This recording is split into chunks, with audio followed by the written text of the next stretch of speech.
Voter তালিকা হালনাগাদের পরেই হবে নির্বাচন। এই হালনাগাদ কবে নাগাদ সম্ভব হবে তার কোনো নির্ধারিত দিনক্ষণ নেই। তবে নবগঠিত নির্বাচন কমিশন জানিয়েছে, তথ্য সংগ্রহের পর 2026 সালের 2রা মার্চের মধ্যে ভোটার তালিকা চূড়ান্ত করা হবে। এর অর্থ 2026 সালের আগে এই দেশে নির্বাচন হচ্ছে না। বিএনপি বলছে, নির্বাচন যত দেরিতে হবে তত সংকটে পড়বে দেশ। মানুষের আস্থা ধরে রাখার দায়িত্ব আমাদের, উল্লেখ করে বিএনপি ভারপ্রাপ্ত চেয়ারম্যান তারেক রহমান বলেছেন, এজন্য আমাদের ওঠা বসা, কাজকর্ম ও কথাবার্তা এমন হতে হবে যাতে মানুষের আস্থা ধরে রাখা সম্ভব হয়। সবার প্রচেষ্টার মধ্য দিয়ে এই কাজ করতে হবে বলে তিনি জানিয়েছেন। বলা হয়ে থাকে, নির্বাচন যত দেরিতে হবে দল হিসাবে বিএনপির জনপ্রিয়তাও কমার তত আশঙ্কা রয়েছে। এই কারণে কেবল দ্রুত নির্বাচনই নয়, বাড়ি বাড়ি গিয়ে ভোটার তালিকা হালনাগাদ না করার পক্ষেও বিএনপি। বসে নেই ক্ষমতাচ্যুত হওয়া আওয়ামী লীগও। দলটির সভাপতি শেখ হাসিনা নানা কর্মসূচিতে ভার্চুয়ালি যুক্ত হয়ে তাদের নেতাকর্মীদের চাঙ্গা করার চেষ্টা করছেন, দিচ্ছেন নানা দিক নির্দেশনা। ত্রয়োদশ জাতীয় সংসদ নির্বাচনকে ঘিরে রাজনৈতিক দলগুলোর এমন তৎপরতার মধ্যে জয় বাংলাকে জাতীয় স্লোগান ঘোষণা করে হাইকোর্টের দেয়া রায় আজ স্থগিত করেছে আপিল বিভাগ। এ নিয়ে অন্যান্য রাজনৈতিক দলগুলোর প্রতিক্রিয়া না পাওয়া গেলেও আওয়ামী লীগ এর নিন্দা জানিয়ে বলেছে, এই স্লোগান যারা নিষিদ্ধ করেছেন তারা পাকিস্তানি ভাবধারায় বিশ্বাসী। সংস্কার, ত্রয়োদশ জাতীয় সংসদ নির্বাচন এবং শেখ হাসিনার রাজনীতিতে সরব হওয়ার চেষ্টা সহ জয় বাংলা স্লোগান স্থগিত করার বিষয়টিকে কিভাবে দেখছে রাজনৈতিক দলগুলো, এই নিয়ে আলোচনায় আজ রাজকাহন স্টুডিওতে আছেন বিএনপির তথ্য বিষয়ক সম্পাদক আজিজুল বারী হেলাল, আছেন বাংলাদেশ কমিউনিস্ট পার্টি সিপিবির সাধারণ সম্পাদক রুহুল হোসেন প্রিন্স, এবং আছেন আমাদের সাথে জাতীয় পার্টির প্রেসিডিয়াম মেম্বার অ্যাডভোকেট রেজাউল ইসলাম ভূঁইয়া। দর্শক, আশা করি আপনারা আমাদের এই অনুষ্ঠানে যুক্ত হয়েছেন। অনেক ধন্যবাদ আমাদের সাথে যুক্ত থাকার জন্য, অতিথির প্রতি কৃতজ্ঞতা আমাদের সাথে যোগ দেওয়ার জন্য। আমি শুরুই করতে চাই আজকের এই অনুষ্ঠানটি। আমাদের সাথে আছেন অ্যাডভোকেট রেজাউল ইসলাম ভূঁইয়া, তিনি প্রেসিডেন্ট মেম্বার জাতীয় পার্টি। স্বাগত জানাই রাজকাহনে। ভোটার তালিকা হালনাগাদ করা হবে এবং শুরু করবে সামনের বছরে নির্বাচন কমিশন, এবং আগে থেকেই বলা হচ্ছিল যে সেটি করতে ন্যূনতম 10 মাস সময় লাগবে। তবে নবগঠিত নির্বাচন কমিশন বলছে সেটা 1 বছরের বেশি সময়ও লাগতে পারে যদি সব করতে হয়। এই অঙ্কে যদি চলে তাহলে নির্বাচন আসলে সামনের বছর হওয়াটা কষ্টকর। 2026 সালে একটা সম্ভাবনার জায়গা তাহলে দেখা যায়। আপনার কি মনে হয় যে এই অঙ্কে আসলে সরকার এখন থাকবে, নাকি রাজনৈতিক দল এই অঙ্ক মেনে নেবে? ধন্যবাদ আপনাকে, ধন্যবাদ দুই বিজ্ঞ সমালোচক এবং যারা দেখছেন তাদেরকে। মূলত জাতি কিন্তু প্রত্যাশা করছে যে সংস্কারের পাশাপাশি নির্বাচনটা খুব দ্রুত হোক। রাজনৈতিক দলগুলোর মধ্যে যারা জনগণের প্রতিনিধিত্ব করে এর অধিকাংশ রাজনৈতিক দল বিএনপি সহ এই প্রত্যাশা করছে। এখন 2026 সালের 2রা মার্চ পর্যন্ত যদি ভোটার তালিকা হালনাগাদে যায় তাহলে 26-এর শেষ অথবা 27 সালের নির্বাচন হচ্ছে না। যে এই যে দীর্ঘ একটি সময়, এই সময়ে আজকে দেশের যে একটি অবস্থায় আমরা এসছি, যেই আশা আকাঙ্ক্ষা নিয়ে আমরা একটি বৈষম্য বিরোধী আন্দোলন বলেন বা যে উত্থানটা হয়েছে, সেই উত্থানের চেতনাটা ওই পর্যায়ে গিয়ে কোন জায়গায় থাকে। কারণ একটা গণতান্ত্রিক সরকার না থাকলে আজকে ভারতের সাথে যে সমস্যা, দ্রব্যমূল্যের সমস্যা, আজকে বাজার নিয়ন্ত্রণে নাই, সোয়াবিন তেল কোথাও পাওয়া যাচ্ছিল না গত 1 সপ্তাহ যাবত। আজকে দেখবেন দাম বাড়ার 1 ঘন্টার মধ্যে প্রত্যেকটা মুদিমালের দোকানে সোয়াবিন তেল আসলো। তাহলে সোয়াবিন তেলটা ওই জায়গার মধ্যে মজুদ ছিল, শুধু দাম বৃদ্ধির কারণে জনগণকে দিচ্ছে না, সাফার করছে। এই অবস্থাটা নিয়ন্ত্রণ করার জন্য তো সরকার একটা ভূমিকা রাখা দরকার ছিল। সেই ভূমিকাটা কিন্তু কার্যকরভাবে আমরা দেখতে পাইনি। যে অজুহাতে সোয়াবিন তেলের দামটা বাড়ানো হলো, সেই অজুহাতটা আমাদের কাছে গ্রহণযোগ্য নয়। যে খোলা তেলের দাম এত, প্যাকেটজাত খোলা তেল রূপান্তর হচ্ছে, সেই কারণে দাম বাড়ানো হচ্ছে, এইটা কোনো যৌক্তিক আমার কাছে বিবেচনা হয় না। আপনি আজকের বাজারে যদি যান দেখবেন আলু 120 থেকে 30 টাকা। একটা সাধারণ মানুষের পক্ষে আলু ভর্তা দিয়ে ডাল দিয়ে ভাত খাওয়ার যে ব্যাপারটা, সেটাও কিন্তু একটা কষ্টকর ব্যাপার হয়ে গেছে। এই প্রেক্ষাপটে একটা নির্বাচন তো সরকারের কাছে, গণতান্ত্রিক সরকারের কাছে যদি থাকে তাহলে সার্বিকভাবে এই জিনিসটা অবশ্যই হয়। সংস্কারের যে পদক্ষেপগুলো সরকার নিয়েছে, সংস্কার একটা পর্যায় পর্যন্ত সংস্কার আসুক, তার পরবর্তীতে সংস্কার চলতে থাকবে। সংস্কার বিরাট ব্যাপার। আর ভোটার তালিকা এইটা তো হয় না। ভোটার তালিকার ব্যাপারে আমরা যে বক্তব্যটা রেখেছি, এর আগে আমরা দিয়েছি, সেটা হলো প্রতি নির্বাচনের আগে একটা ভোটার তালিকা হালনাগাদ হয়। এই ক্ষেত্রে নতুন ভোটার তালিকা কিন্তু হচ্ছে না, যারা না, মারা হালনাগাদই গেছে হচ্ছে। এবং যারা 2007 সালের পরে জন্মগ্রহণ করছে তাদেরকে অন্তর্ভুক্ত করা। তারা উপজেলা নির্বাহী অফিস যে আছে নির্বাচন অফিস আছে সেখানে গিয়ে তাদের তথ্য দিয়ে আসবে। তারপরে এটা আমার মনে হয় না যে এটা করতে 2026 সালের মার্চ মাস পর্যন্ত অপেক্ষা করতে হবে। তার আগে ইচ্ছা করলে এটা করা যায় এবং ভোটার তালিকা হালনাগাদ করতে হবে এবং একটা স্বল্প সময়ের মধ্যে এটা করার একটা ব্যবস্থা নিতে হবে এবং নির্বাচনটাকে একটা নির্দিষ্ট যৌক্তিক সময়ের মধ্যে নির্বাচনটাকে নিয়ে আসতে হবে। নাহলে এই অস্থিতিশীলতা দেশের যে অবস্থা চলছে এই অবস্থা মানুষ স্বাভাবিক অবস্থানের মধ্যে এখন কি বোঝা যাচ্ছে আসলে যে যৌক্তিক সময় বলতে আপনারা ঠিক কোন বছর নির্বাচনটা চান, মানে 2026-এ হোক বা 25-এ হোক, মানে কোন বছর চান? যৌক্তিক সময়ের ব্যাখ্যা তো অনেক, জি সেটাই, সেই ব্যাখ্যা মানে বিস্তারিত দেওয়া খুব কঠিন। তাহলে যৌক্তিক সময়টা 2 বছর 1.5 বছর এরকম একটা, তাহলে তো নির্বাচন কমিশন ঠিকই আছে, কারণ ভোটার হালনাগাদ করতে যদি মার্চ পর্যন্ত লাগে তাহলে 1.5 বছরের মতো সময়, এবং এখানে না 3 বছরের সময় লেগে যাচ্ছে সেই ক্ষেত্রে। আচ্ছা। সেই ক্ষেত্রে 3 বছরটা একটা বিরাট সময় হয়ে যায়। আমরা অগস্টে জুলাই আগস্টে বিপ্লব হলো, জুলাই আগস্টের পরবর্তীতে আরেকটা আগস্ট পর্যন্ত চলে যাচ্ছে, আগস্টের পরের আগস্ট পর্যন্ত চলে যাচ্ছে আমরা ভোটার তালিকা করতে করতে। তাহলে 2 বছর এরকম গেলে তারপরে আমার ডেট হবে, রুট ম্যাপ হবে, হবে। তো এটা তো আরও অনেকগুলো সময়ের ব্যাপার আছে। কাজে আমার মনে হয় যে আরেকটু এগিয়ে নিয়ে আসা দরকার, তড়িৎ করা দরকার। আমাদের সাথে রুহিন হোসেন প্রিন্স আছেন, সাধারণ সম্পাদক বাংলাদেশ কমিউনিস্ট পার্টি সিপিবি। অনেক ধন্যবাদ, আপনি আমাদের সাথে যুক্ত আছেন। এই নির্বাচনকে ঘিরে যেহেতু শুরুর দিন থেকেই কথা হচ্ছে এবং স্বল্পতম সময় নির্বাচন হোক সবাই চায়, কারণ মনে করা হচ্ছে রাজনৈতিক দলগুলো আসলে দেশ শাসন করতে পারবে বর্তমান সরকারের চেয়ে বেশি। কিন্তু একটা 16 বছর ধরে আওয়ামী লীগ শাসন করেছে, তাদের মতো করে ভোটার তালিকা করেছে, তাদের মতো করে নির্বাচন হয়েছে। চোখ বন্ধ করে কি শুধু হালনাগাদ কয়েক 17 লাখের মতো মনে হয় নতুন ভোটার হয়েছে, তাদের যুক্ত করলেই কি এই সংকটটা আসলে সমাধান হবে? তাড়াহুড়ো করে নির্বাচন কি পরে আরেক সংকট তৈরি করবে কিনা? ধন্যবাদ আপনাকে। আসলে নির্বাচনের প্রশ্নটা আসলে শুধু তো ভোটার তালিকাটা না, অনেক কিছু। এটা কিন্তু আমরা ভোটের প্রশ্নটা যদি বলেন, অনেকদিন ধরে বলে আসছি পুরো ভোট ব্যবস্থাটা ফেল করে গেছে। তাহলে এই জন্য আমরা বলেছি এইটার আমূল সংস্কার লাগবে। এই একটা জায়গায় আমরা প্রথম দিন থেকে বলেছি এবং আমরা বলেছি এইটা আমূল সংস্কার করে সুষ্ঠু গ্রহণযোগ্য নির্বাচনের জন্য অন্য যেখানে যে সংস্কারটা অগ্রাধিকার ভিত্তিতে দরকার সেই কাজটা করেন। ক্লিয়ার? কিন্তু এর জন্য এত সময় খুব দরকার নাই অন্য সংস্কারের জন্য। আমি ব্যাখ্যায় যাচ্ছি না, যদি তাও বলতে চান, যেমন ধরে নেন আমাদের একটা বিচার ব্যবস্থার জায়গাটা, কারণ অনেক সময় আইনের জায়গা থাকে, পুলিশের জায়গা, জনপ্রশাসন, এই দুইটা জায়গা। আর একটা হচ্ছে কতকগুলো, এটা আমাদের আরপিওতে আছে, নির্বাচন কমিশনের ক্ষমতা আছে। আর এখন নির্বাচন ব্যবস্থার যে সংস্কার কমিটি, তারা প্রস্তাব দিলে রাজনৈতিক দলগুলো যতটুকু প্রয়োজন মনে করবে সেইটা করার জন্য খুব একটা বেশি সময় নাই, লাগবে না। এবার আসি যে আলোচনাটা আপনি করলেন এবং আজকেও শুরু যেটা করলেন, যে ভোটার তালিকা এবং এই ব্যাপারে আমাদের নতুন নির্বাচন কমিশন যে কথাগুলো বলছে, আমরা আমাদের পার্টি এবং আমাদের যে জোট বাম জোট গত 8 তারিখের সভা থেকে আমরা যে রেজুলেশনটা পত্রিকায় দিয়েছি, তাতে আমরা বলেছি যে নির্বাচন কমিশনের এই বক্তব্য গ্রহণযোগ্য না। এবং তাকে এই বক্তব্য দিতে কে বললো, এটাই তো আমরা বুঝলাম না। কারণ আপনি দেখেন, আসছি আমি ব্যাখ্যা বলছি, যে কারণ ধরেন যদি একটা অন্তর্বর্তীকালীন সরকার হতো শুধু নির্বাচনে যেত 3 মাসেই করা যেত, এটা তো খালি ওই ধরনের অন্তর্বর্তীকালীন সরকার না। আমি ওই আসছি ওটা দরকার কিনা আসছি। তাহলে এইখানে আরেকটু বাড়তি করতে হবে। সেই বাড়তির জন্যে হ্যাঁ, ভোটার তালিকা নিয়ে এত বড় অনিয়মের খবর কিন্তু এখনো পর্যন্ত নাই, প্রথম কথা।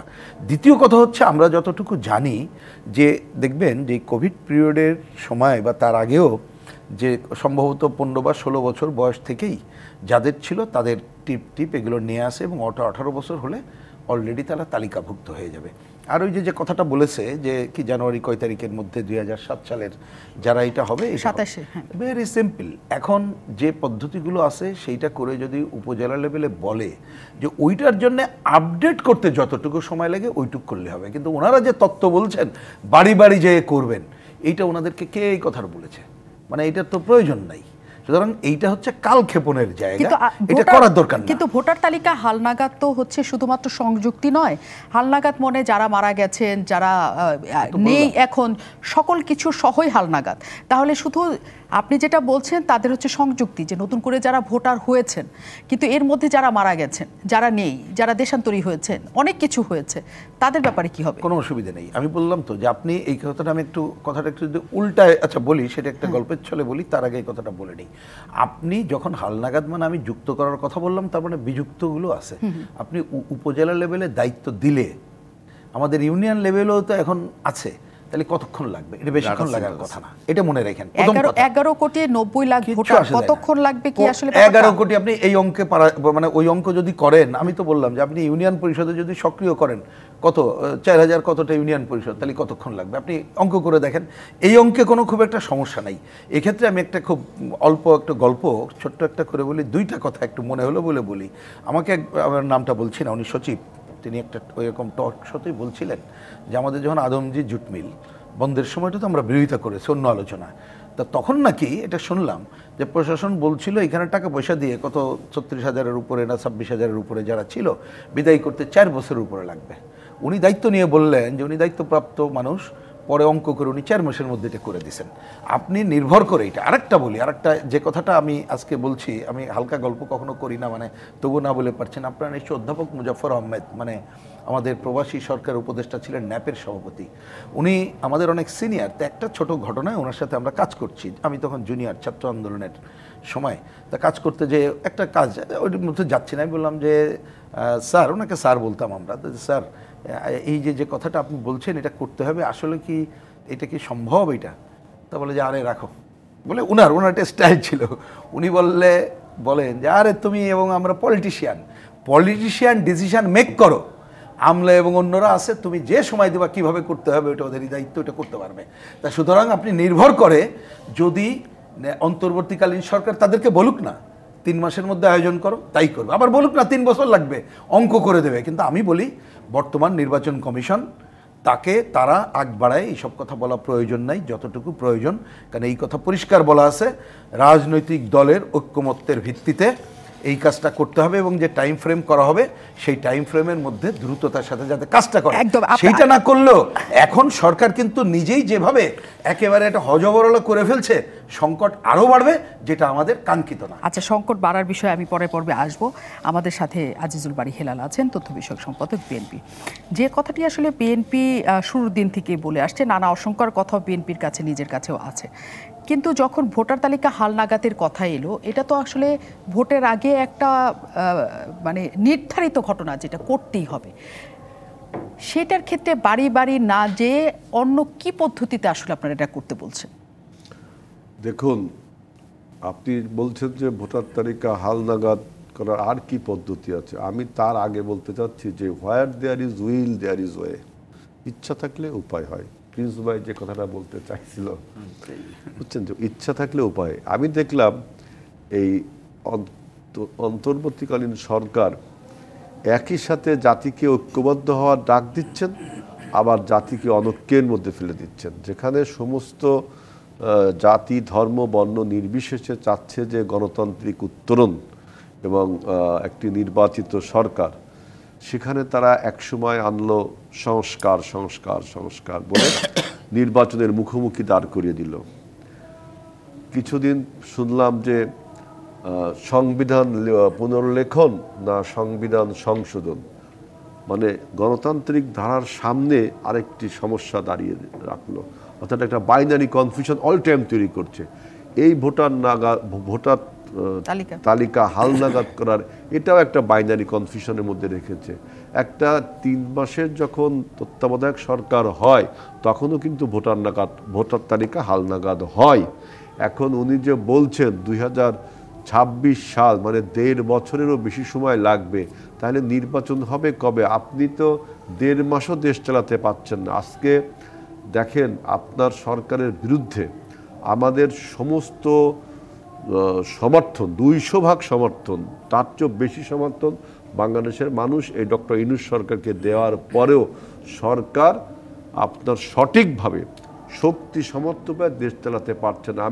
আমাদের আভ্যন্তরীণ বিষয়গুলো আমি অ্যাপার্ট ফ্রম ইট, আমি বলছি যে আপনি বাইরের যে প্রতিবেশী রাষ্ট্র ভারত যে মিথ্যা অপপ্রচার করে আপনার সরকারের বিরুদ্ধে অপপ্রচার করছে বিশ্বের বিভিন্ন দেশে, এবং যে বিশ্বের কাছে যে পাবলিক পারসেপশন ক্রিয়েট করছে, মানুষ সেই পাবলিক পারসেপশনকে আপনি ম্যানেজমেন্ট করতে পারছেন না।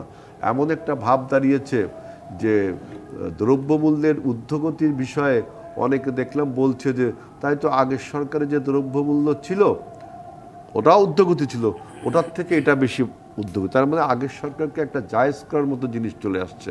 অর্থাৎ এই সরকারের নির্বুদ্ধিতা এবং এই সরকারের দীর্ঘসূত্রিতা, যে কোনো বিষয়ে দীর্ঘসূত্রিতা, তাদের কি ক্ষমতায় থাকার এত শখ, এই শখ থেকে যে আপনার বিভিন্ন রকম ষড়যন্ত্র জেঁকে বসছে।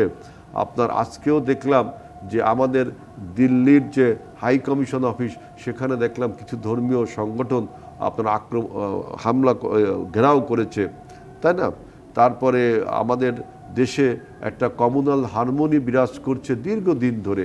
এই গত 17 বছর ছাড়া 5ই আগস্টের পরে কোনো কমিউনাল ডিসহারমোনি হয়নি, তারপরেও একটা মিথ্যা বয়ান তৈরি করছে পৃথিবীর ব্যাপী, এবং সেই বয়ানের ভিত্তিতে ট্রাম্প পর্যন্ত তার নির্বাচনের আগে একটা টুইটার বার্তা দিল যে বাংলাদেশে নাকি এগুলো হচ্ছে। আবার আমি দেখলাম যে যুক্তরাজ্যের মানে ইংল্যান্ডের যে পার্লামেন্টারি বোর্ড, তারাও বলছে, কনসার্ন জানাচ্ছে, এবং বাংলাদেশে বিভিন্ন সময়ে আপনার সরকার বিরোধী মনোভাব মানুষের মধ্যে দেখছি। অতএব সরকারের উচিত হবে, আমরা যেটা বলতে চাচ্ছি যে যেহেতু এই সরকার অদক্ষ আপনার দেশ চালাতে, 3 মাসের বেশি সময় চলে গেল, এখনো সরকার আপনার দৃশ্যমান কোনো উন্নয়ন আমাদের দেখাতে পারলো না। আমরা জনগণরা শুধু বলেছিলাম যে আপনারা কি করতে চান, কিভাবে দেশটাকে উন্নয়নের দিকে নিতে চান, সে একটা রূপরেখা দেন। সেটাকে তারা রোড ম্যাপ, তারপরে যৌক্তিক সময় মানে কি, এত কিছু বলে সব কিছু লিঙ্গারিং করার একটা অভ্যাস। সরকার বলতেই পারতো যে আমরা এটা করব, এইটা করব, এইটা করব, এবং সেইগুলো আবার আমরা যারা রাজনৈতিক দলগুলো আছে আমাদের সাথে কন্টিনিউয়াসলি একটা আপনার ডায়ালগের মধ্যে থাকা উচিত ছিল। দেখেন 10টা সংস্কার কমিশন করলো, এই 10টা সংস্কার কমিশনের কাছে আমাদের রাজনৈতিক দলগুলো কোনো সংলাপ করতে পারবে না। এটা আমি কোন নিয়ম আমি বুঝতাম না। সরকারের সাথে, অর্থাৎ ডক্টর ইউনূস সরকারের যে উপদেষ্টা, তাদের সাথে আমাদের ডায়ালগ করতে হবে। আর এই কমিশনগুলোর কাছে আমরা চিঠি লিখব, চিঠি লিখে জানাবো যে আমাদের কি কি প্রয়োজন, এবং আমরা যে চিঠিগুলো লিখবো এই সংস্কার কমিশনের কাছে, তারা সেটা পড়বেন কিনা, পড়লেও ইউনূস সরকারের কাছে দিবেন কিনা, এগুলো সব ধোঁয়াশা থেকে যায়। কিন্তু সংস্কার কমিশনগুলি শেষ পর্যন্ত 13টা হয়েছে। তারা বলেছেন যে যা কিছু সুপারিশ তারা সরকারের কাছে দিবেন, সরকার আপনাদের সাথে আলোচনা করবে, যদি কিছু ঘাটতি হয় নিশ্চয়ই সেখানে আপনারা তখন দেখেন যোগ করতে পারবেন। সরকারকে বুঝতে হবে যে এই সংস্কারের বক্তব্য আজকের না, এটা 2007 সালেও এই সংস্কার বলে একটি 17 বছরের ফ্যাসিবাদ তৈরি করেছিল। এখন যে সংস্কারের কথা বলছে, এই সংস্কার আমরা 2020 সালে, কিন্তু সংস্কারের যে কমিটিগুলো তৈরি হয়েছে 2020 সালে আপা এই সংস্কারের কথা বলেছি, এবং কোন কোন জায়গা সংস্কার করতে হবে তার সব, এবং আপনাদের নিজেদেরও কমিটি আছে, আপনাদের নিজেদেরও সংস্কার কমিটি আছে, কিন্তু আপনি যে কথাটা বলছেন নতুন করে, আপনি যে কথাটা আজকে 3 মাস পরে বলছে, এই 3 মাসের আগে তো বলেননি। আমরা তো 2020 সাল থেকে বলছি, এবং কি কি সংস্কার করতে হবে সেটা নিশ্চয়ই, কিন্তু সংস্কারের প্রসঙ্গ কিন্তু এখন আর নাই। আজিজুল ভাই হেলাল যে কথাটি দেখেন, এখন গণতন্ত্র নির্বাচন তা না করে এখন ভোটার তালিকা সেটাকে 1.5 বছর 2 বছর লিঙ্গারিং করলো, যেটা হালনাগাদ করতে আমি মনে করি প্রিন্স ভাই যেটা বললো যে প্রায় 5,500 ইউনিয়ন আছে, প্রত্যেকটা ইউনিয়নের এইটা কাজ করতে ম্যাক্সিমাম 15 থেকে 20 দিন, 1 মাস লাগতে পারে। সেইটা আপনার 5,500 ইউনিয়নে তাহলে 1 মাসের মধ্যে হবে, কিভাবে 1.5 বছর পর? তার মানে এইখানে কোনো মতলব, কিন্তু শুরুই করতে চায় তারা মার্চ নাগাদ, তাহলে সেটা কবে নাগাদ হবে সেটা নিয়ে একটা কথা আছে। আপনি একটা কথা বলছিলেন যে তাদের আসলে লোভ কিনা এত ক্ষমতায় থাকার জন্য, কারণ তারা বিভিন্ন বিষয়টিকে দীর্ঘায়িত করছেন, কিন্তু এই দীর্ঘায়িত সময়ে নানা কিছু ঘটছে, এটা সত্য। কারণ আওয়ামী লীগের সভানেত্রী যিনি শেখ হাসিনা, তিনি নানা জায়গায় বক্তব্য দিচ্ছেন, নানা সমাবেশে তিনি ভার্চুয়ালি যুক্ত হচ্ছেন, এবং একই সাথে বলা হচ্ছে যে দিন যত ঘনাচ্ছে, দিন যত পার হচ্ছে, তত বিএনপির আসলে জনপ্রিয়তা কমার আশঙ্কা দেখা দিয়েছে, এবং বিএনপি ভারপ্রাপ্ত চেয়ারম্যানের বক্তব্যেও সেটা মাঝে মাঝে উঠে এসছে যে সবার আস্থা ধরে রাখার বিষয়ে তিনি অনেকখানি সচেতন। আমরা বিরতির পর ফিরতে চাই যে নির্বাচনটা আসলেও যদি আগামী বছর না হতে থাকে তাহলে কার লাভ আসলে আর কারই বা ক্ষতি? ধন্যবাদ দর্শক, আমাদের সাথে থাকার জন্য স্বাগত জানাই। আবারও রাজকাহনে আমরা আলোচনা করছিলাম যে দেরিতে নির্বাচন হলে সেটি কার লাভ হবে বা কারই বা ক্ষতি হবে। আমাদের সাথে আলোচকরা আছেন রাজনীতিবিদরা। আমি অ্যাডভোকেট রেজাউল ইসলাম ভূঁইয়ার কাছে আবারও যেতে চাই, তিনি প্রেসিডেন্ট মেম্বার জাতীয় পার্টি। অ্যাডভোকেট রেজাউল ইসলাম ভূঁইয়া, দেরি কেউই চায় না, রাজনীতি টেবিলে যারা আছেন তারা কেউই চায় না যে নির্বাচন দেরিতে হোক। জাতীয় পার্টি নির্বাচন দেরিতে হওয়া চায় না। সামনের বছর যদি নির্বাচন হয়, জাতীয় পার্টি যে পরিস্থিতিতে এখন আছে, সরকারের সাথে তাদের সখ্যতা তৈরি হয় নাই, কারণ সরকার সব কিছুতে তাদের বাতিল করে দিয়েছে। এবং আওয়ামী লীগের সময়কালে যে অবস্থাটা তৈরি হয়েছিল, আলাদা করে আপনারা যে একটা অস্তিত্ব দল, সেটাও তৈরি হয়নি, কারণ আওয়ামী লীগের আপনারা ছায়া হিসাবে থেকেছেন, এই অভিযোগ আছে। এইটুকু সময়ের মধ্যে জাতীয় পার্টি তার নিজেদের অস্তিত্ব সচল করে লাভজনক জায়গায় যেতে পারবে? রাজনীতি তো লাভজনকের কোনো ব্যাপার নেই, রাজনীতিতে যার যার আদর্শ নিয়ে এগিয়ে যাওয়ার ব্যাপার। এখন জাতীয় পার্টি তাদের একটা 19 দফার একটা আদর্শ নিয়ে আমরা আগাচ্ছি। এখন নির্বাচন আমাদের এর চেয়ে বড় দুঃসময় আমরা নির্বাচন করেছি। যখন 90-এর প্রেক্ষাপট পরিবর্তন হলো, তার 3 মাস পরে 91 সালে নির্বাচন হয়েছে। তখন আমাদের কেন্দ্রীয় নেতার থেকে দৌড়ে, মন্ত্রী থেকে দৌড়ে যারা নির্বাচন করেছে, 185 জন প্রার্থী জেলখানায় ছিল, ইনক্লুডিং দলের চেয়ারম্যান, মহাসচিব এবং সিনিয়র সব নেতৃবৃন্দ সহ। তারপর আমরা 17% ভোট পেয়েছি এবং আমরা 35টি আসন লাভ করেছি। কাজে এই দুর্যোগটা, এখনের যে দুর্যোগের কথা আপনি বললেন, এই দুর্যোগটা আমার মনে হয় না যে 91 নির্বাচনে আমরা যে দুর্যোগপূর্ণ ইয়েতে ছিলাম, পরিবেশে ছিলাম, এরকম একটা প্রেক্ষাপট আছে।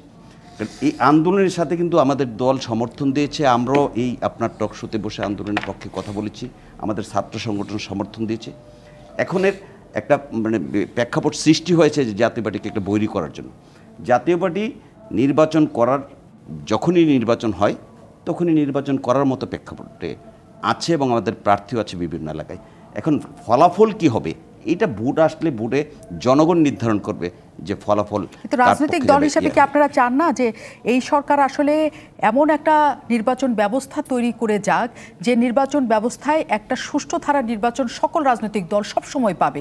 সেটার জন্য কিছু সময় দিতে চায় জাতীয় পার্টি, নাকি চায় না? আমরা তো এই বলেছি, আমার বক্তব্যে প্রথমে বলছি, আমরা অবাধ, সুষ্ঠু এবং নিরপেক্ষ অংশগ্রহণমূলক নির্বাচনে বিশ্বাস, এবং এই জিনিসটা আমরা কিন্তু দীর্ঘদিন যাবৎ এই আন্দোলন ইয়ে হয়েছে। এখন অবাধ, সুষ্ঠু এবং নিরপেক্ষ নির্বাচনের জন্য আপনি কতটুকু সময় নেবেন? আপনি কি 5 বছর সময় নেবেন? এটা কি নির্ধারিত সময় হতে পারে? এটা একটা যৌক্তিক সময়ের মধ্যে হতে পারে। সেই যৌক্তিক সময়ের ব্যাখ্যাটা এর আগের বক্তব্য আমি দিয়েছি।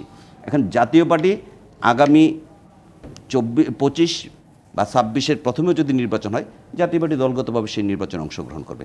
এবং আমরা 1991, 96, 2001 আমরা এই 3টা নির্বাচন কিন্তু ধানের শীষ, নৌকা এবং লাঙ্গল প্রতীক নিয়ে আলাদা স্বতন্ত্রভাবে করেছি। কাজে আমরা ওই সময় 35, 33 এরকম আসন পেয়েছি এবং 16-17% ভোট আমাদের ছিল। পরবর্তীতে আমরা যে জোটে গিয়েছি, জোটে গিয়ে আমাদের ভোটের পরিমাণ কিন্তু অর্ধেক নেমে এসেছে, 7 পয়েন্টের কিছু উপরে এসছে। যে আমরা যেই জোটে লাভবান হয়েছি এরকম কোনো ব্যাপার না, বরং আমরা অনেক ক্ষেত্রে সংগঠন এবং সমর্থক দুই ক্ষেত্রেই কিন্তু আমরা ক্ষতিগ্রস্ত হয়েছি। কাজে আমি মনে করি যে নির্বাচন আসলে জাতীয় পার্টি নির্বাচনে অংশগ্রহণ করবে এবং ফলাফলটা জনগণ নির্ধারণ করবে। নিশ্চয়ই।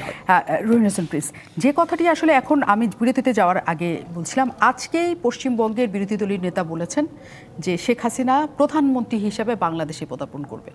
তিনি এখনও প্রধানমন্ত্রী, তিনিই বৈধ, ইউনূস সরকার অবৈধ, এবং শেখ হাসিনা বাংলাদেশে যাবেন প্রধানমন্ত্রী হিসেবে, বৈধ হিসেবে। ভারতের অবস্থান এইটি।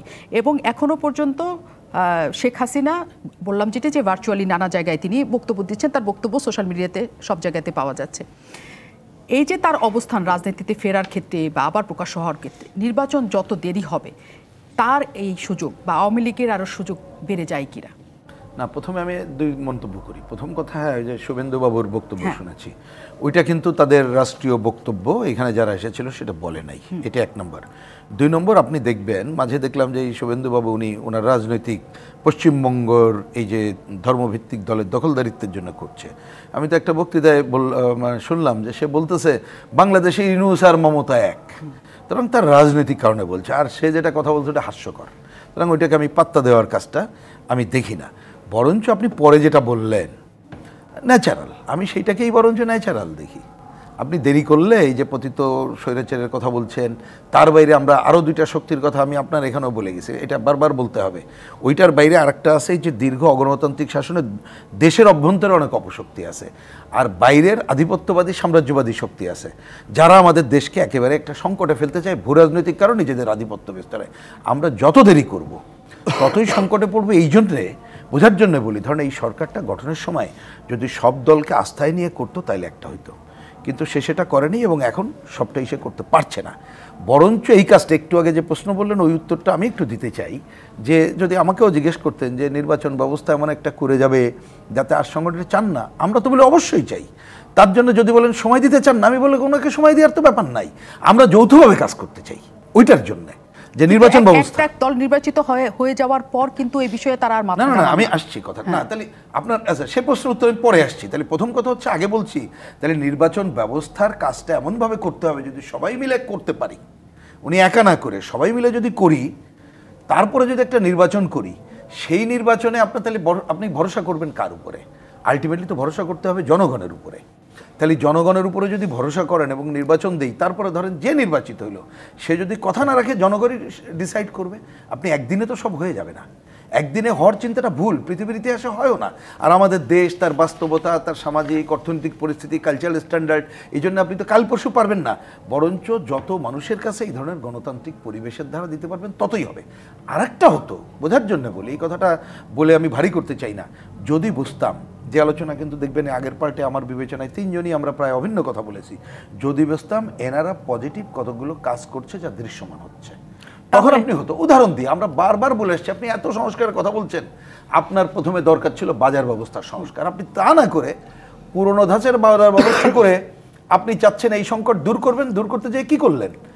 সয়াবিন নিয়ে যে ঘটনাটা ঘটলো, এমনকি একটা খারাপ দলীয় সরকার হলে সে কিন্তু হম্বিতম্বি করতো, আপনি তা করলেন না, আপনি সারেন্ডার করলেন এবং জিনিসের দাম বাড়ায়। তার মানে আপনি কত কোটি টাকা, কত শত কোটি টাকাই সিন্ডিকেট ব্যবসা এবং মজুদরা লুটে নেবে, আর সাধারণ মানুষের এমনি আয় কমে গেছে, তার পকেটে কত টাকা বলে। বরঞ্চ আমরা এই সরকারের প্রতি এখনো সমর্থন রেখে যখন এটা নিয়ে কথা বলছে না, এই যে আজকেও টকশোর পরে আপনি নিশ্চিত থাকেন কালকে যখন দেখা হবে বলবে যে আরে ভাই আপনি অন্য অন্য কথা বলেন, আমাদের পক্ষের কথা আর একটু জোরে বলা উচিত ছিল। এই সরকার যে সংকটগুলো তৈরি করতেছে এবং সে অনেককে যে সুযোগগুলো দিয়ে মানে অন্য অন্য সংস্কারের নামে মূলা ঝুলায়, এই জনস্বার্থে কিছু বলছে না, এর বিরুদ্ধে আপনাদের আরো বেশি বলা দরকার। এটাই কিন্তু এখন জনগণের নিশ্চয়। আজিজুল বারী হেলাল, যে কথাটি আসলে আসে সবসময়, যে ভারপ্রাপ্ত চেয়ারম্যান তারেক রহমান সবসময়ের জন্য যেটা বলেন যে নেতাকর্মীদের তিনি প্রতিনিয়ত একটা জায়গায় থাকতে বলছেন যে জনগণ যাতে আস্থাহীন না হয় বিএনপির প্রতি, এবং তিনি এও স্পষ্ট করে বলেছেন যে অনেকে অখুশি হচ্ছেন নেতাকর্মীদের অনেক বক্তব্যে, অনেক কার্যকলাপে। এই নির্বাচনটা যতখানি দেরি হবে, বিএনপির নেতাকর্মীদের প্রতি মানুষের অনাস্থা, অখুশি হওয়া, অজনপ্রিয় হওয়া বিএনপির, এটি কি আরও বাড়বে কিনা? না, বক্তব্যটা কিন্তু ওরকম না। তিনি নেতাদের উদ্দেশ্যে বলছেন যে আপনারা যদি জনগণের সাথে সম্পর্ক গড়ে তোলেন, কারণ এই দেশের জনগণ বেশিরভাগ মানুষ বিএনপির উপর আস্থা অর্জন করেছে এবং আস্থা পায়, সুতরাং সেই আস্থা ধরে রাখার জন্য আপনাকে বেশি বেশি জনসম্পৃক্ততা হতে হবে এবং আপনার চলন বলন সব কিছু যদি জনগণের পক্ষে না থাকে তাহলে কিন্তু এটা জনগণের জন্য, আমাদের দলের জন্য খারাপ হবে। বক্তব্যটা হলো এরকম ছিল। আর আপনি যেটা বলছেন যে নির্বাচন যদি দেরি হয়ে যায় তাহলে কি হবে, তাহলে কি এই যে পতিত যে ফ্যাসিবাদের কি লাভ হবে, নাকি মাফিয়ার লাভ হবে, না দেশদ্রোহীদের লাভ হবে? আসলে লাভ হবে দেশদ্রোহীদের। কারণ আপনি জানেন যে আমাদের দেশে এখন আমাদের দেশের প্রতি একটা বৈরী মনোভাব ভারতের 5ই আগস্টের পরে না, 5ই আগস্টের আগেও ছিল। 17 বছর ধরে তার একটা মনোনীত মক্কেল বা ক্লায়েন্ট ছিল, তাকে সে যেভাবে চালাতো সে সেভাবে চলতো, অর্থাৎ ভারতের পুতুল সরকার ছিল। এখন সেই পাপেটটা হাত ফসকে বেরিয়ে গেছে, অথবা সেই পাপেটটা পরাস্ত হয়েছে, পতিত হয়েছে, বিতাড়িত হয়েছে। এখন ভারত আমাদের দেশের বিরুদ্ধে বিভিন্ন রকম অপপ্রচার করে বিভিন্নভাবে আমাদের দেশের স্বাধীনতা সার্বভৌমত্বের প্রতি হুমকির সম্মুখীন হয়ে গেছে। যেমন শুভেন্দুবাবুর কথা বললেন, মমতা ব্যানার্জির কথা বললেন, এবং আমি বললাম যে আজকে আমাদের হাই কমিশনগুলো ঘেরাও হয়েছে, এর আগে আমাদের হাই কমিশনগুলো অ্যাটাক করেছে, তারপরে আমাদের দেশের সাথে তাদের যে পণ্য বিনিময় বা মানুষের চলাচল সব বন্ধ হয়ে গেছে। আমরা বলছি যে অল্টারনেট সোর্স খুঁজতে হবে। তার মানে ভারতের সাথে আমাদের এখন একটা চরম উত্তেজনাকর অবস্থা তৈরি হচ্ছে। তা আপনি যদি আপনি ৭১ সালের স্বাধীনতা যুদ্ধ করেছিলেন পিন্ডির বিরুদ্ধে, করাচির বিরুদ্ধে, ইসলামাবাদের বিরুদ্ধে, কি দিল্লির কাছে নতজানু হবার জন্য? না, নিশ্চয়ই না। সুতরাং ভারত সরকারকে এই বুঝিয়ে দিতে হবে যে এটা শেখ হাসিনার বাংলাদেশ না, এটা জনগণের বাংলাদেশ। এবং আপনি যদি আমাদের দেশের সাথে আপনার বন্ধুত্ব আছে, কূটনীতিক সম্পর্ক আছে, ওয়ার্কিং রিলেশন আছে, এই বন্ধুত্বর বেশে যদি আপনি প্রভুত্ব করতে চান, বাংলাদেশের জনগণ মেনে নেবে না। সুতরাং বাংলাদেশের জনগণকে ঐক্যবদ্ধ রাখার দায়িত্ব বর্তমান অন্তর্বর্তীকালীন সরকারকে এই ভারতীয় হেজিমনির বিরুদ্ধে। এখন আপনি যদি আমাদের নিজেদের মধ্যে নির্বাচনকে নিয়ে অনৈক্য তৈরি করেন, তারপরে বিভিন্নভাবে বক্তব্য দিয়ে উপদেষ্টা পরিষদের বিভিন্ন বক্তব্য আমাদের বিপ্লবী শক্তিকে অনৈক্য করে, আবার আপনি ঐক্যের ডাক দিচ্ছেন। এই জন্য বলছি যে আসলে বর্তমান যে অন্তর্বর্তীকালীন সরকার, তিনি কি ভারতীয় হেজিমনিকে বজায় রাখতে চায়? যে বাংলাদেশের যদি একটি নির্বাচিত সরকার থাকে, তাহলে বহিঃশক্তির যে হেজিমনি সেটা কমব্যাট করা বা মোকাবেলা করা যতটা সহজ হয়, এই একটা অন্তর্বর্তীকালীন সরকার, যদিও আপনাদের পক্ষে সমস্ত জনগণ আছে, তারপরেও কিন্তু আপনারা অত স্ট্রেংথ শো করতে পারছেন না। যে ভারতের সাথে আসলে যা কিছু আমাদের তৈরি হয়েছে, আপনার বক্তব্য অনুযায়ী যে চরম উত্তেজনাকর অবস্থা, সেটি এই সরকারের কি আপনি মনে করছেন যে সেখানে ইন্ধন আছে বা সমর্থন আছে? সেটা আমি বলছি যে যদি সে এটাকে মোকাবেলা করতে ব্যর্থ হয়, তাহলে আমাদের দেশের যে সমস্ত রাজনৈতিক দলগুলো আছে, সেই দলগুলোর সাথে আলোচনা সাপেক্ষে, তাছাড়া একটি নির্বাচিত সরকার যদি আপনার এই জিনিসগুলো মোকাবেলা করে, আপনি আন্তর্জাতিক কূটনীতিতে ফেল করেছেন। আমরা জানি আমাদের যে প্রধান উপদেষ্টা, তিনি একজন বিশ্বমানের লোক, কিন্তু যখন ট্রাম্প টুইট বার্তা করে, যখন ইংল্যান্ডের পার্লামেন্ট কনসার্ন দেয়, তখন তো আমি মনে করি যে আমাদের কূটনীতি ফেল করেছে। এবং আমরা যে ভারত যে ন্যারেটিভ তৈরি করেছে আমাদের এখানে, যে হিন্দু ক্লিনজিং হচ্ছে, এটা তো সত্য না, কিন্তু তার বিরুদ্ধে আমরা কি ন্যারেটিভ তৈরি করতে পারলাম? নাকি আপনি দেশের মধ্যে অনৈক্য তৈরি করলেন? যদি একটি গণতান্ত্রিক সরকার, একটি রাজনৈতিক সরকার থাকতো, তাহলে এই হেজিমনির বিরুদ্ধে মানুষ আরো দৃঢ়ভাবে দাঁড়াতে পারত। কিন্তু সেটা হয় কি, কারণ বলা হচ্ছে যে দ্রব্যমূল্যর যে ঊর্ধ্বগতি, সেটি আসলে সরকার নিয়ন্ত্রণ করতে পারেনি বলে, রাষ্ট্রের অভ্যন্তরে নানা ধরনের সংকট নিয়ন্ত্রণ করতে পারছে না বলে নানা ধরনের ঘটনা তারা ঘটাচ্ছেন, যাতে এইসব ঘটনা নিয়ে মানুষের মধ্যে উত্তেজনা তৈরি না হয়। অবশ্যই বলছেন আমার অতিথি, কিন্তু আমি বিরতির পর তার কাছ থেকে জানতে চাই। অনেক ধন্যবাদ দর্শক আমাদের সাথে যুক্ত থাকার জন্য। শেষ মুহূর্তে ছোট সময় নিয়ে আছি এবং 1 মিনিটের মধ্যে সময় পাবো। অ্যাডভোকেট রেজাউল ইসলাম ভূঁইয়ার কাছ থেকে জানতে চাই যে এই পরিস্থিতিতে সরকারের প্রতি আপনাদের পরামর্শ, অনুরোধ বা যাই থাকুক না কেন, কি মনে হয়? সরকারের পরামর্শের আগে আমি বলতে চাই যে নির্বাচন কমিশন যে ভোটার তালিকার ব্যাপারে একটা ডেট দিয়েছে, এটার ব্যাপারে নিবন্ধিত রাজনৈতিক দলগুলোকে নিয়ে বসা উচিত এবং এটা কত ইয়াতে করা যায় সে ব্যাপারে একটা ইয়েতে আসা দরকার। আর উপায়ের ব্যাপার বলা হয়েছিল কীভাবে আগে নিয়ে আসা যায়। ইউনিয়ন কেন্দ্রের ডাটা সেন্টার আছে যেখানে জন্ম মৃত্যু নিবন্ধিত হয়। আমার মনে হয় যে সেইগুলোর দায়িত্ব দিলে আর প্রত্যেক ইউনিয়ন যদি এটা করে, আমার মনে হয় খুব কাছাকাছি সময় এটা করতে পারবে বলে আমার বিশ্বাস। সরকারের প্রতি যে আহ্বান, এটা হলো 13টা সংস্কার কমিশন হয়েছে, কার্যত দৃশ্যমান ওই রকম সংস্কারের কোনো কিছু আমরা দেখছি না। অর্থনীতির ক্ষেত্রে কিছু পরিবর্তন করা যায় বা একটা স্বস্তির জায়গায় করা, কিন্তু বাজারের ক্ষেত্রে কোনো স্বস্তি নাই।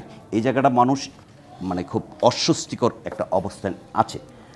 বা আমাদের সরকারের প্রতি থাকবে যে আপনি বাজারকে নিয়ন্ত্রণ করতে হবে, বাজারকে নিয়ন্ত্রণ করে সাধারণ মানুষের মধ্যে, আয়ের মধ্যে নিয়ে আসতে হবে।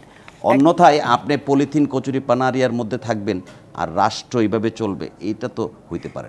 প্রিন্স, আপনার কি মনে হয়? আচ্ছা, একেবারে কংক্রিট বললে যে এই যে আমরা গণ অভ্যুত্থানের সময় আহতদের আহাজারি শুনতে চাই না, নিহতদের পুনর্বাসন, এটা অগ্রাধিকার। বড় অগ্রাধিকার হচ্ছে বাজার ব্যবস্থার শব্দটা আগে বলছি, রিপিট করছি, সংস্কার করে না করলে ফেল করবে। এই যে মজুদদার আর মুনাফাখোর আর সিন্ডিকেটদের সুবিধা দেওয়া চলবে না, এই কাজটা করতে হবে। সেটা সম্ভব আসলে সরকারের পক্ষে? কিন্তু বললাম রাজনৈতিক দলকে আস্থায়নিক সংস্কারে কি কি করতে হবে আমরাও তো পরামর্শ দিলে এর অবশ্যই সম্ভব। কিন্তু ব্যবসায়ীদের বেশিরভাগই তো কোনো না কোনো ভাবে রাজনৈতিক দলের সাথে না, উনি ওইটা কোনো সমস্যা না, উনি 3 মাস ধরে তো তাদেরকেই লালন পালন করছে, এই কথা এখন বলতে হবে। আপনি গ্রামাঞ্চলে আজকে পত্রিকায় দেখেন নাই মানে আপনি সমস্ত জায়গায় উৎপাদন খরচ বাড়িয়ে সংকট তৈরি। আপনি গ্রামাঞ্চলে যান, এখন এই যে কীটনাশক ওষুধের দাম বেশি, সারের দাম বেশি, নগদ টাকা কোথায় পাবো এইটা নিয়ে আহাজারি। সুতরাং এইটা থেকে মুক্ত করতে হবে।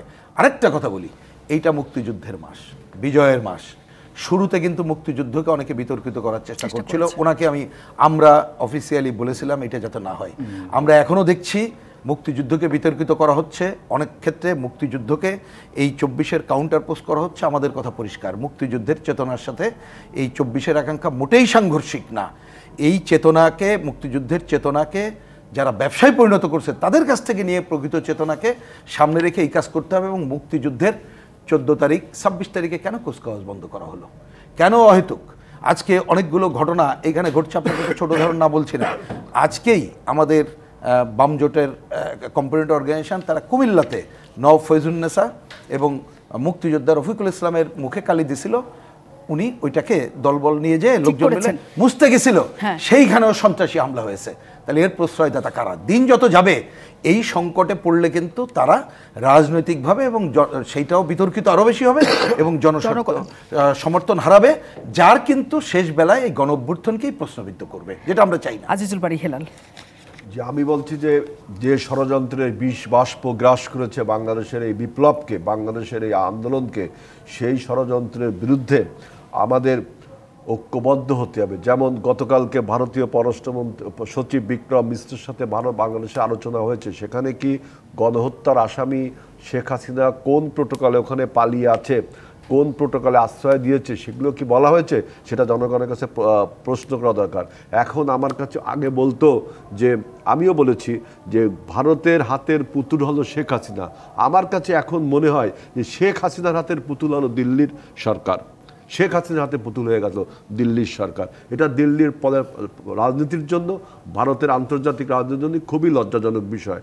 আমরা দেখেন, আমরা এই সরকারকে বলছি যে আজকে আমাদের যে অ্যাম্বাসিগুলো অ্যাটাক করা হলো, আজকেও অ্যাম্বাসিতে হামলা ঘেরাও করা হয়েছে, আমাদের যে যোগাযোগের ব্যবস্থা বন্ধ করলো, এই জন্য আমাদের অল্টারনেট সোর্স ব্যবহার করতে হবে। এবং যে আমাদের বক্তব্য সমস্ত রাজনৈতিক দলের ঐক্যবদ্ধ একটা বক্তব্য হওয়া দরকার। যেমন আমাদের অঙ্গ সংগঠনগুলো দেখেন, আমাদের আমি একটু বলি, আমার 1 মিনিট বলছি, আমাদের অঙ্গ সংগঠনগুলো আমরা আগরতলা পর্যন্ত লং মার্চ করছি, দিল্লি আপনারা করছেন, সেটা সামনে আপনাদের সেটা আছে, আমরা সেটা দেখছিলাম, সেটা থেকে নিশ্চয়ই আমাদের কাছে অনেক বক্তব্য আসবে। অনেক ধন্যবাদ আজকে থাকার জন্য।